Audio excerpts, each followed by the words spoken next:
Hello and welcome to the Famalam podcast. We are talking about faith and mission and love and mayhem, thinking about how the teachings of Jesus impact family life, how we can build our families around Jesus and around his teachings. I'm Gareth. And I'm Lizzy.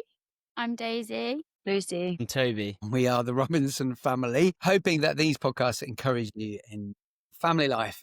Today we're talking about fascinating subject. We've been debating amongst ourselves even what we should call it. So we've landed on the phrase boundaries.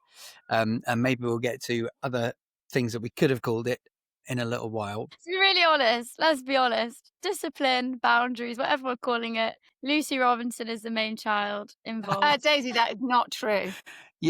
You have stories too, surely. My memory's so bad that I looked at this and I thought I was a perfect child. I don't have anything to say. Oh, Daisy, just you wait. were not a certainty. I'll be very quiet for this whole podcast. You certainly weren't. You're going to have to jog my memory because I don't remember. I remember when I was working in the US, Lizzy, you were at home, full-time mum, which often meant that I would come home, you would help me with the kids, here they are. There was one time I came home and we'd developed a system of clarifying boundaries, let's call it, with Lucy, that if she'd perhaps moved across a particular boundary that you'd set, a toy got put up on a shelf. And I distinctly remember coming home one night from work and literally every single one of your cuddly toys was on the shelf as I walked in, and I was like, aha. There was a trike up there. There was all the garden toys up there. There was every single toy. It hadn't been a good day, but that's what we're questioning is, did that kind of discipline work? I don't know, Daisy, Lucy, Toby, do you have memories of us disciplining you as little kids? I remember the naughty stare was quite a particular one, but I'm pretty sure the reason Lucy had all of her toys taken away was because the naughty stare never worked for her. But the isolation probably worked for me, I'm not going to lie. Okay. So for Lucy, it was very hard to work out what worked for Lucy.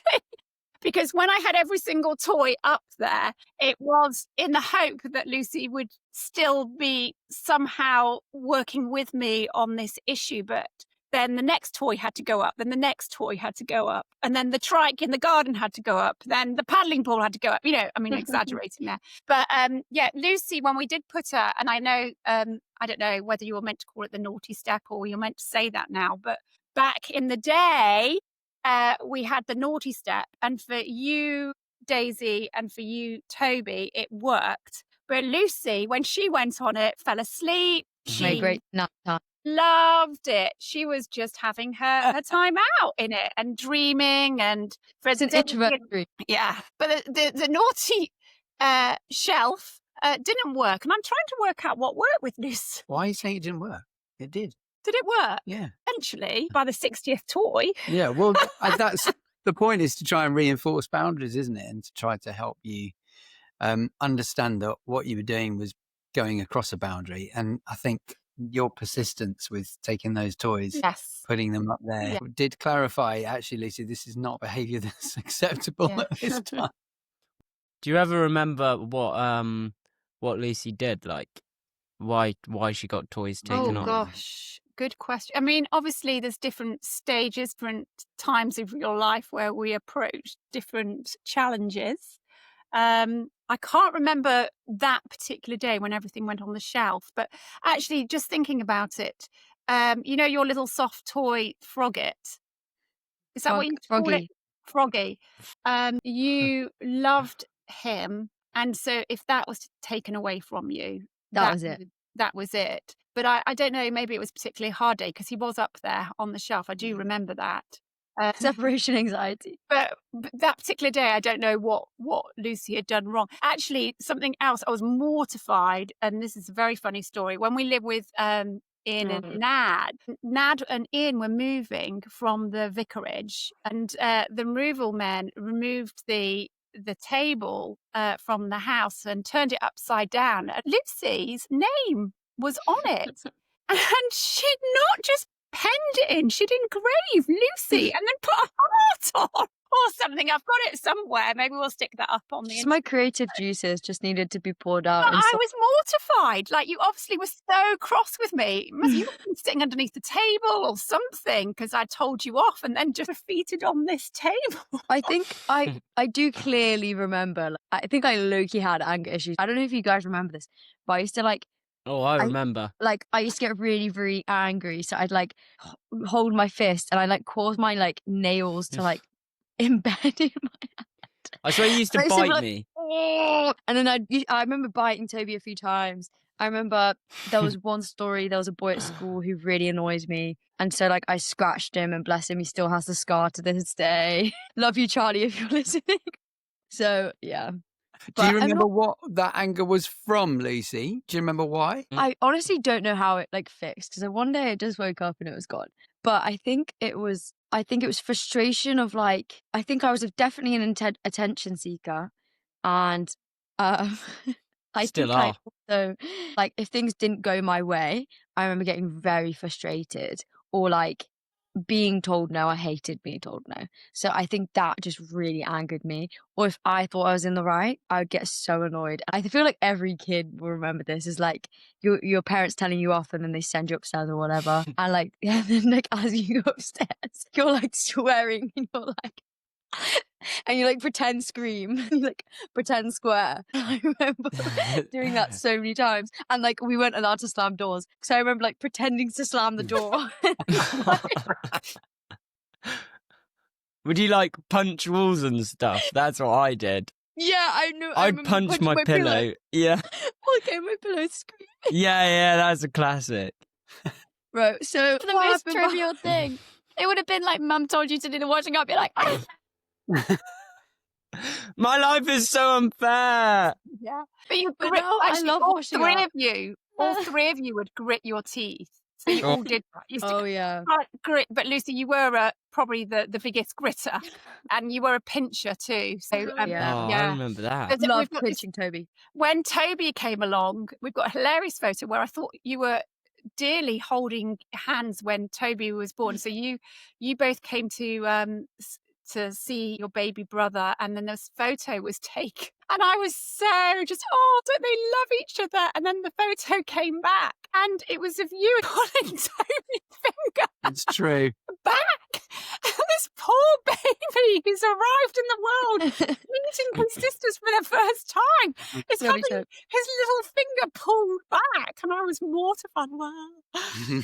So we thought we'd start with when you were younger, because Lucy, that was my memory that I thought of when we were talking about boundaries. But it came from this whole trying to work out how to help you understand that there are consequences to poor actions, which I think is partly what boundaries are all about. And Daisy, you'd responded so well to the naughty step. So if you'd broken a boundary, you'd said something, you'd taken a toy, you'd been out of order for whatever reason or what, we would sit you on the bottom step and tell you that you got 1 minute or however long it was. It wasn't a huge amount of time, but it was intentionally to put you away from interacting with other people. And my goodness, you hated it. mm-hmm. For you, that was a real sense of, it was a real consequence.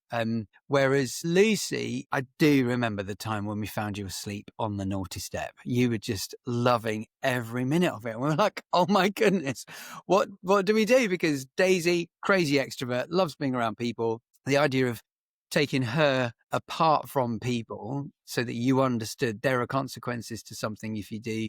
If we've asked you to do something, you don't do it, or you've done something that in theory you should know that you shouldn't, that's a real consequence to you. But Lucy, you actively enjoyed being put on the naughty step.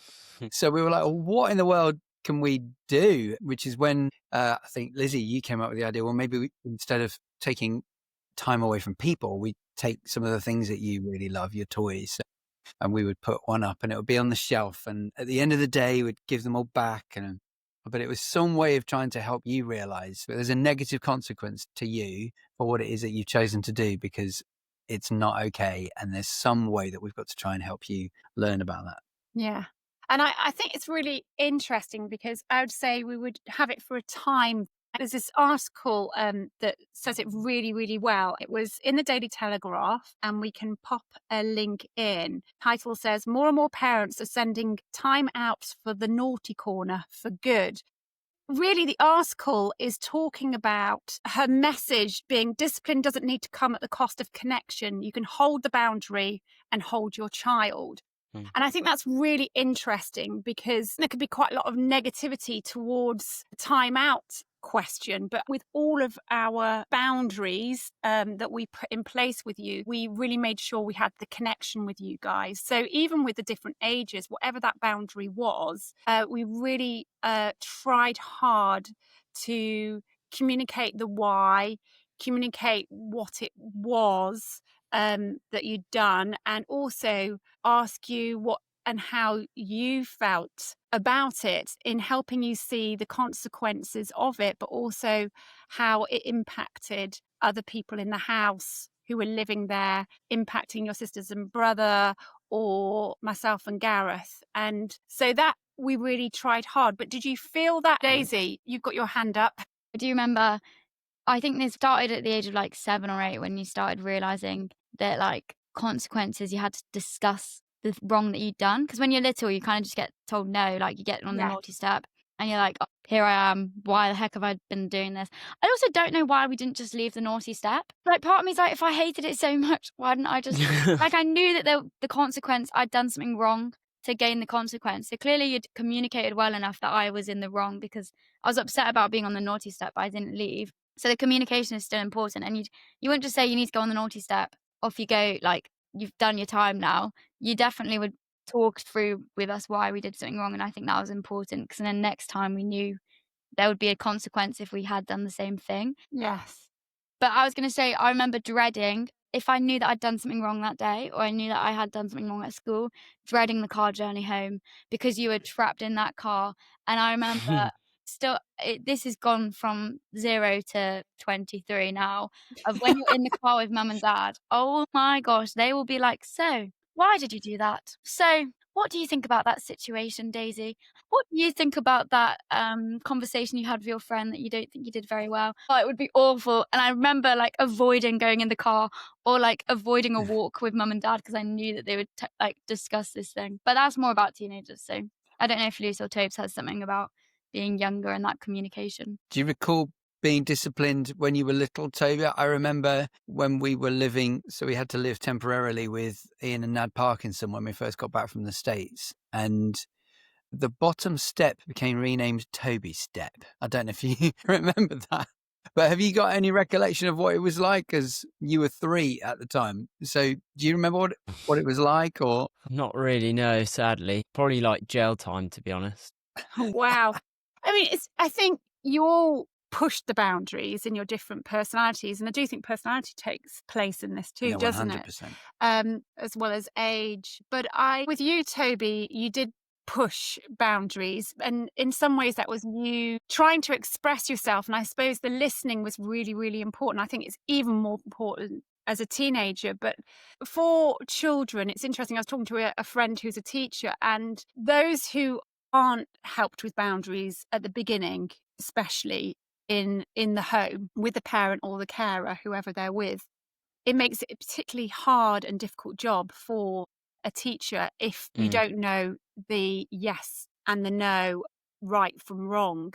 And there's a new parenting style, which is the yes parenting, which I think absolutely we need to be positive and we need to help you fly and help you explore and ask questions. But do you feel yourselves it's important to have that no? Or because obviously you've got to do that to keep you safe, to help you, in my opinion, start to prepare for the big wide world. What's your feelings around boundaries? Yeah, 100%. Yeah, we're definitely. I think for me, what was sort of the reason why I probably pushed boundaries was probably because I could get a laugh out of something. And when I got a laugh out of something, I'd push it even further to try and get more of a laugh. And then it would end up just being like rude, or I don't really know, but it would end up going too far. And mum and dad would always kind of be like, you just need to learn where the line is and where you need to draw and the line where you need to draw the line and just shut up, basically. You're still learning that, Toby, aren't you? I think I've found the line perfectly. But yeah, I definitely remember like you guys trying quite hard to let us understand where boundaries lie, and you'd probably use the naughty step. Like I remember, I don't know why, but I remember even in our new house in Manchester, which like I was in like year 6. I don't know if that's normal, but I remember thinking, oh, it's pretty old for the naughty step, but he still used it because he knew I hated it. So we were at the dinner table or something, and I'd obviously said something just out of pocket or something stupid, probably because I was getting a laugh out of it at the start, and then I got sent to the naughty stone, but clearly didn't work too well. But that raises a really interesting question. I think I remember sending you to the naughty step thinking, yeah, he's quite old for that now. but we need to rethink how we do discipline, given you're in a new stage of childhood, new stage of development. And I do think for us, we found the naughty step or the naughty shelf for Lucy, a way of making it really clear you have gone beyond a boundary and there needs to be some consequences. Those things were really helpful. What memories do you have of when you were a bit older, of how we disciplined you? Because Lucy, you talked about the fact that we didn't allow slamming of doors and things like that. We tried really hard not to just send you off. Like you said, we tried to make sure that there was a place where you could have a conversation to understand why we felt like you'd broken a boundary, why we might be upset, why it wasn't acceptable. But there were timeouts. So tell us. Can I just interject just quickly though, because I think this is quite key. The reason why we chose the step, whether you want to call it naughty step, I don't know, whatever you call it, boundary step. Our thinking was we didn't want to send you to your room because your room was meant to be a safe space, was meant to be a room where you slept, you were creative, did your art, played, the keyboard or whatever it was. Yeah, that's true. And I remember having a conversation with Gareth and both of us not wanting the room to be a negative space, but to be a positive space. So I think that's why we chose the neutral space of the step. But as you got older, obviously the step is not very appropriate. So I think we did. I don't know, did we send you to your room? Yeah, you did. What did we do? And how did we do that? Help us. It must have just been when we were a bit older. I just remember getting sent to my room when it was like, I don't know if it was ever like really, really bad stuff, but I remember getting sent to a room and then afterwards you guys coming up and discussing whatever happened. That was probably the worst bit about it, to be honest. Because you knew that they'd follow you up after. Yeah, exactly. The whole slamming doors, I think you had to keep your door open so we could see. And so that was the biggest thing too. You weren't allowed to close your door. And you weren't allowed to slam your door. I don't remember that, but so you all tried to slam your door, and I remember talking it through, going, "We're not going to be a family that slams doors. It's inappropriate." I do remember that. If that happens, that's just non-negotiable in the Robinson family. And I think we talked about it around the table. I think we tried really hard to communicate what were the non-negotiables. And so it's interesting you pretended to slam your door, Lucy. Daisy, what were your memories of boundaries as teenagers? I just remember the conversations. They were awful. It was just like you knew you'd done something wrong. And then Mum was like, should we chat about that? And you're like, please don't do anything. I'd rather do anything but talk this through with you. And then you just like make us do it. But you would take us for like a walk, or you'd take us for a drive, or you'd be like, let's do this together. It was like, it wasn't a force, like, let's sit down, but you would sit us down and do it. And what was it that you hated? Why did you hate it out of interest? It's just the awkwardness, and you have to talk to your parents about it. It just felt like, it never felt forced, but it was like, I know I'm in the wrong, and I know I've let you down, and I'd just rather leave this alone and move on. Yeah, so we all just move on and pretend it never happened, and we'll just not do it again. But then you guys would be like, let's talk about that. And you'd be like, your natural inclination is to, I know I did it wrong, I want to move on. But what we were trying to do then perhaps is to create learning opportunity through what had happened. And you're like, I'd rather not learn. I'd just like to pretend. That was like the most cringy thing ever. Or if you it was important because you did learn from it, and you guys would be like, this is probably why you need to change. Right. But I do remember the slamming door thing as well. That was like a non-negotiable. Like, you dare slam your door, this is our house and you live in it. You're not allowed to slam your door. And I remember there was a few times where mum and dad also, you had different ways of disciplining, but like you never really raised your voice because you did it much more conversely. And especially when we were teenagers, you would have a chat with us. And that's why the chats were so cringeworthy, because you were like, I've disappointed mum and dad and now I have to chat it through. This is awful. But if we were really awful, I remember there was one time when we were in the car with mum and she was like, I cannot like believe you've done this. Just wait till your father hears about this. And I remember we all just like looked at each other like, shoot, we are in trouble. And then mum and dad were a team as well. Like, I think one thing that I've noticed of thinking back is that you would never go against each other, or one of you would never be like, oh, I know your mum's been a bit annoying today because she's treated you like this, or oh, I know your dad's raised his voice a bit about this. You'd always be like, how I remember dad once saying, how dare you treat my wife like that? And me and Lucy and that Toby was were a like, classic. that was No, he'd pull that all the time. He pulled that one on me when multiple dad pulled times. out the how dare you've treated my wife like that, I remember we'd all be like, no, I definitely didn't do it all the time, Luce, because I knew that was one out of the back pocket. That was like a red card. Like, I need to use this very carefully. I think that happened 5 times tops, and it was when we were really naughty. There was Maybe one just time stuck with me so much. Yeah. Maybe I said it to Lucy more. Maybe. I just remember coming back. Mum was in the car.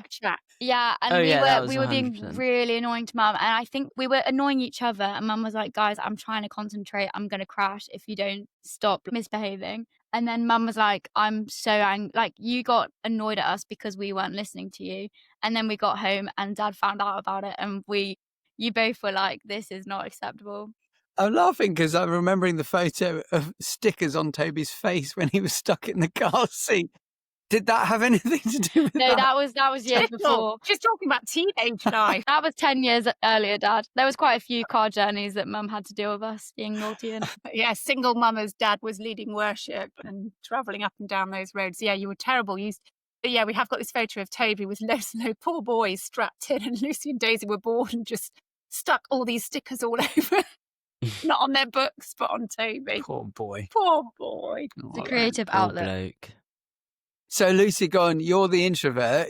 When you got sent up to your room when you were a little bit older, was that like a relief time out? Because one of the things this article says, one of the things we were concerned about is we wanted your room to be the safe place. We wanted it to be your space. But obviously there were times when we wanted to not send you to the naughty stay at all for that. So we did send you to your room. What was going on for you in those moments? You were in your room. You're obviously dealing with your anger issues. You knew that we were going to want to try to help create a learning opportunity out of it. And you perhaps didn't want that to happen. So tell us about your experience of being disciplined then. I actually think you guys didn't send us to the room that often because you did want to like keep it a sacred place for us and have it as our own place, which I think we've all very valued. But I don't remember being sent to my room that often.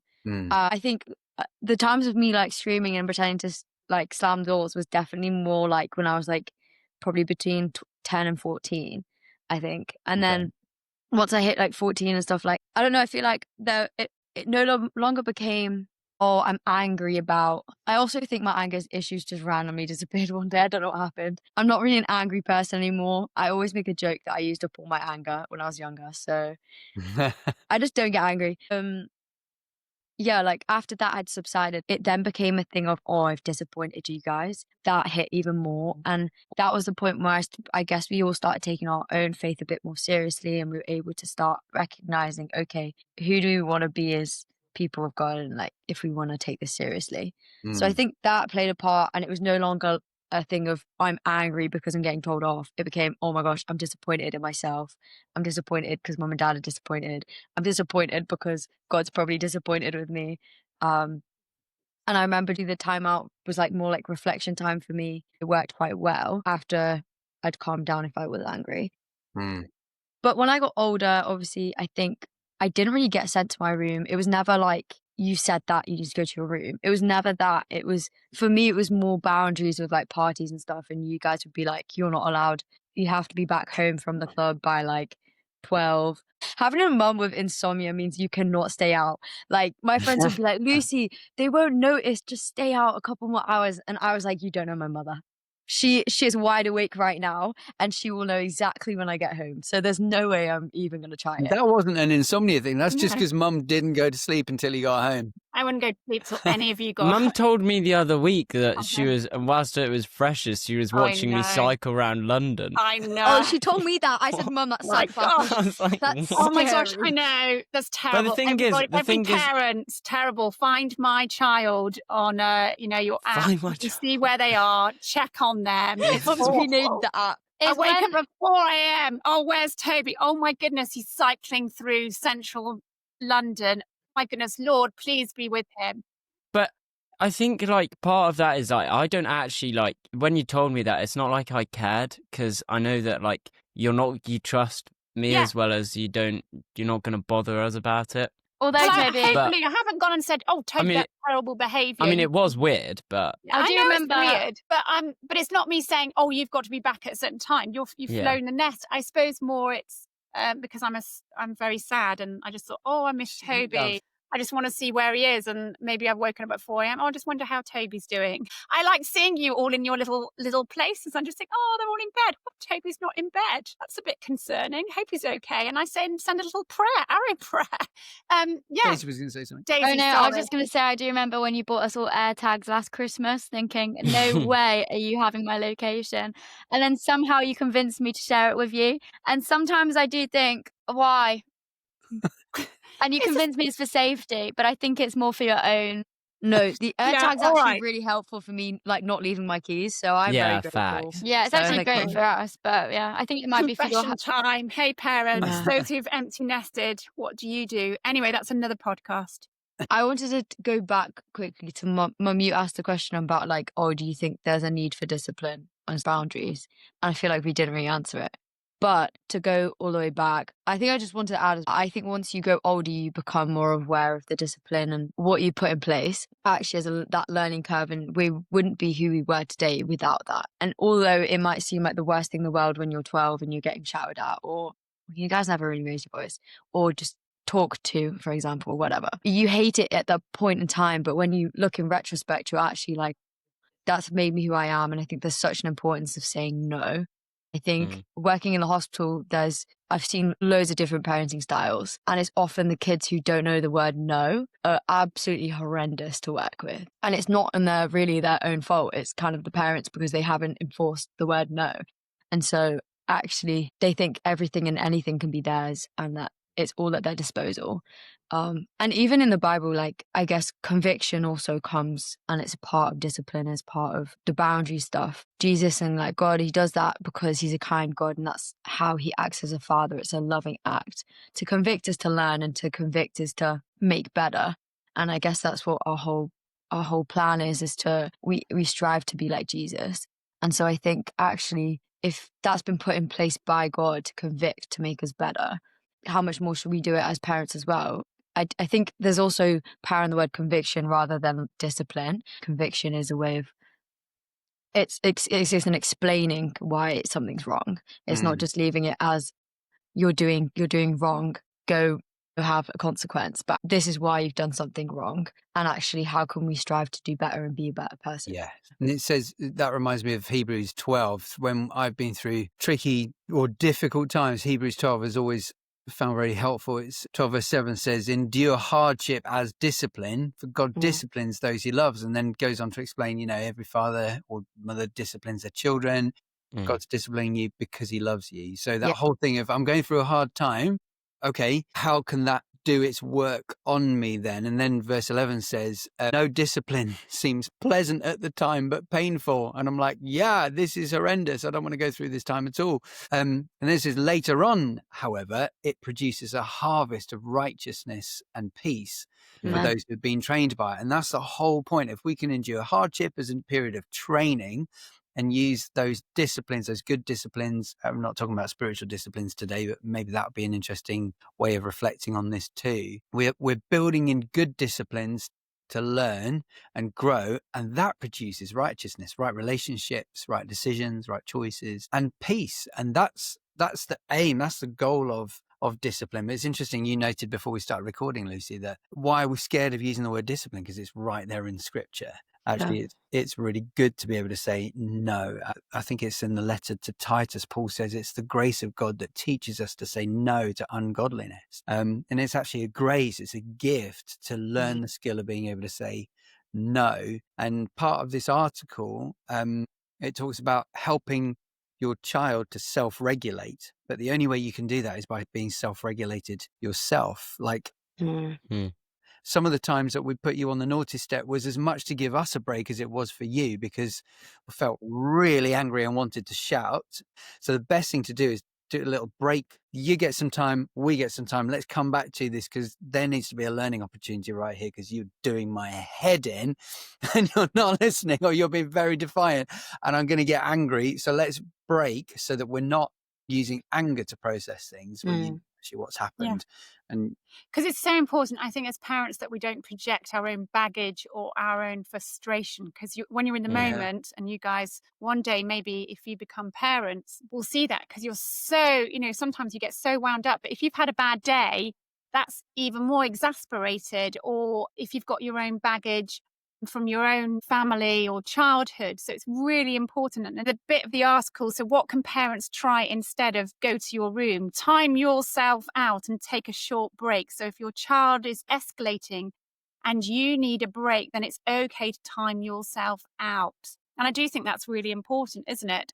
I mean, with you, if I remember back chatting, or you'd feel I was or always at you for doing a chore, or doing this or doing that. And I think that's where that relationship and that trust needs to come in. We would talk about it, but I hope that you guys felt that our family life wasn't just about setting boundaries. There was fun and there was a trust element in it. So it wasn't constantly, oh, Toby, can you do that? But sometimes, let's just say, after mealtime, the expectation was that everyone cleared up. Everyone made sure the kitchen was clean. Sometimes there would be some negotiations, let's say. Suddenly Toby would need the toilet. Yeah, Toby needed the toilet a lot. That was how you got out of it. But just digest sometimes, quickly, guys. Toby, if I was trying to, so it's interesting, that whole talking it through. I know that you used to get very frustrated. You just felt like I was going on and on and on. And I think me and Dad may have done that too much. I don't know. What do you think? I don't know. I think what came to mind is obviously the one that you're probably thinking of is revision. Yeah. I don't know. I think you tried your very best to share that it was in my best interest that you were actually sort of, well, your word is nagging. I guess you tried to show me that it was for the good of my education in a way, and that can work on every other aspect. Like if you were talking about cleaning up after dinner or whatever, and if there was backlash, then more recently, I don't think that's been much, but you'd be like, oh, when you're older and you have people to live with, you'll be thanking me because they'll have a nice place to live and you'll have a nice place to live. And just trying to explain that there's a best interest in the child to actually do that thing, instead of just continuing and nagging them, or continuing to just tell them what they're doing wrong, trying to twist that to show them what, if they did the thing that they're not doing, how that would impact them later on in life or something. Yeah. And I think that whole thing of the parent taking some time out and stepping out of it is really important, because sometimes on reflection, I'd be like, gosh, I was a bit too hard then. Gosh, I've had a hard day. I need to take some time out. I do think that's really, really important. Or take into consideration, gosh, that child's 14 and still developing, and yes, feels like they're being particularly selfish or moody or not thinking about anyone else in the room right now or in that situation, but probably not the time to talk about it. They're really heated. I am. Let's talk about it in a few days' time when they're in the car. That was my strategy, Daisy. Let's talk about how I felt then, because hopefully then I won't be so wound up. But I do think that whole taking time out as parents is really important. Obviously, with boundaries, it's really important, the yes and no. We're talking about yes and no for life skills. I also think with the yes and no thing, biblically it says let your yes be your yes and your no be your no. That's also can be applied into parenting. You guys were very much, we've said this, so this is going to happen. I think sometimes there's situations where you should be well, maybe we were a bit too harsh, and you guys would be apologetic and be oh, actually this was unproportional. However, I think we wouldn't take you seriously if you said something and then revoked it.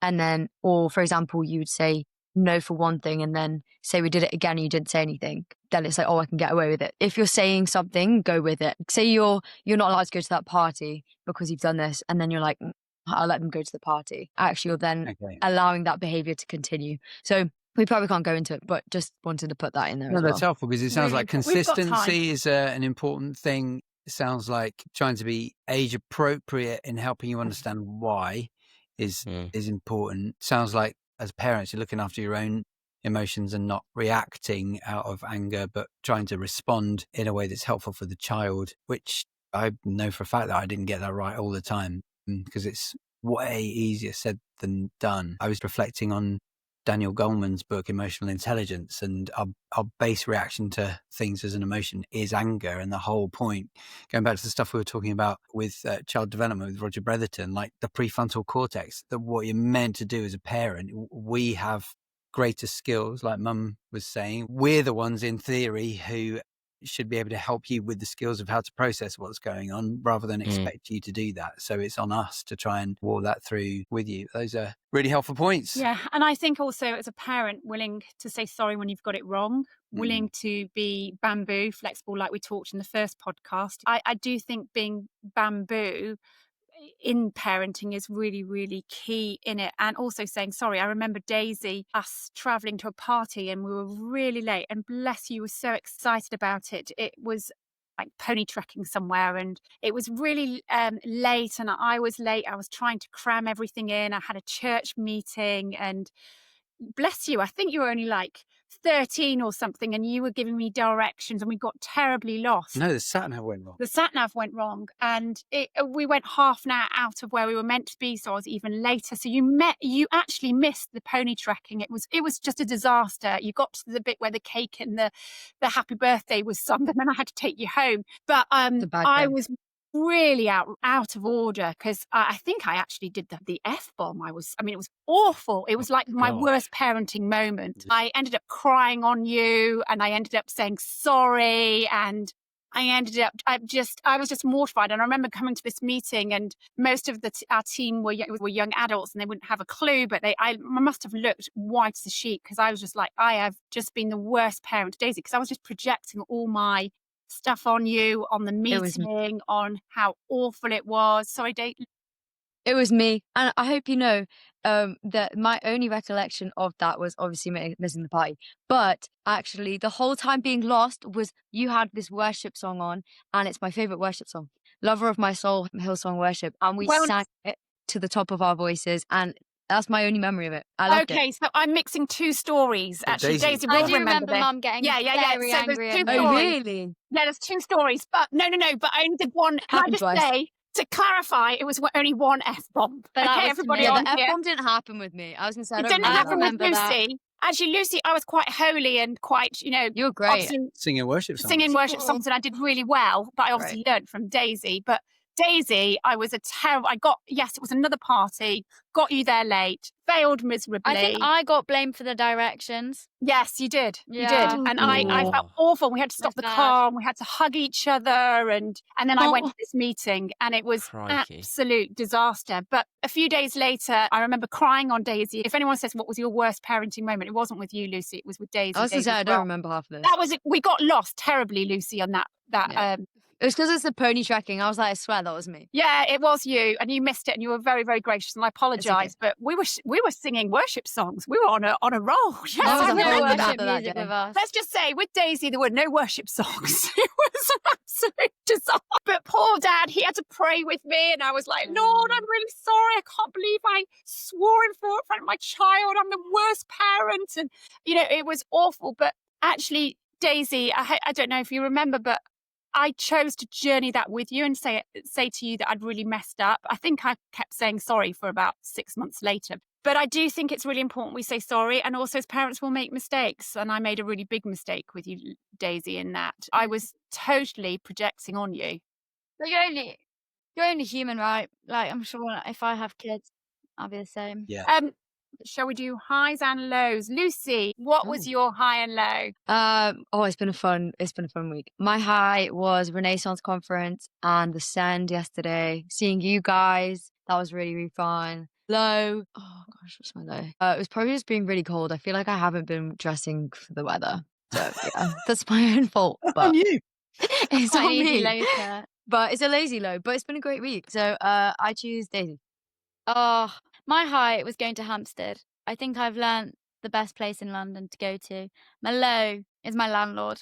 I actually don't want to get into it because it'll make me upset. Toby, I choose you though. My high was seeing mum and dad. That was nice.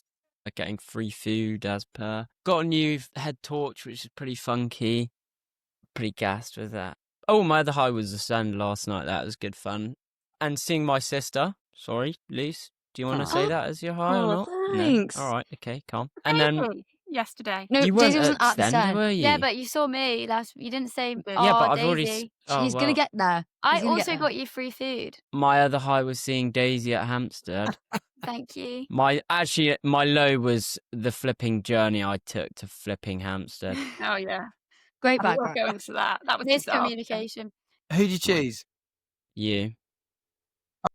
Before I crash out. My high was I enjoyed, we had a meeting in London, which was excellent to do new wine stuff. And I really enjoyed that. And your mum led it very well. I was very proud. It was a really great meeting. And then spending some time with you guys was fab. And church this morning, loved. And my low was seeing how stressed Daisy was with some stuff going on in her house. I choose Lizzy. Hi, definitely seeing you wonderful human beings again in London. Yes, this new wine meeting was fabulous. Exploring new places with you all was lots and lots of fun. My low has to be the rain. The rain was really depressing this weekend, and just the dark nights. I'm hating them. I just don't like this time of year until it gets all Christmassy and, December-y. Anyway. So thanks so much for listening. We hope that's been helpful as we've talked about boundaries, maybe even discipline a little bit. Please do send us any of your thoughts, your comments. You can message us on Instagram at famalampod. You can email us hello@famalampod.com. We'd love for you to like, share, comment, all that kind of thing, and subscribe to the podcast wherever you listen or watch. And thanks so much for being part of what? I was about to say, and we've got Lindsay coming later on, haven't we? We have. Yeah. We're interviewing Lindsay Mellowish in the next episode to talk more about boundaries. She's a family therapist and has wonderful things to help us think through and all of that. So we will see you for that episode. Lots of love. Goodbye. Bye. Bye, guys.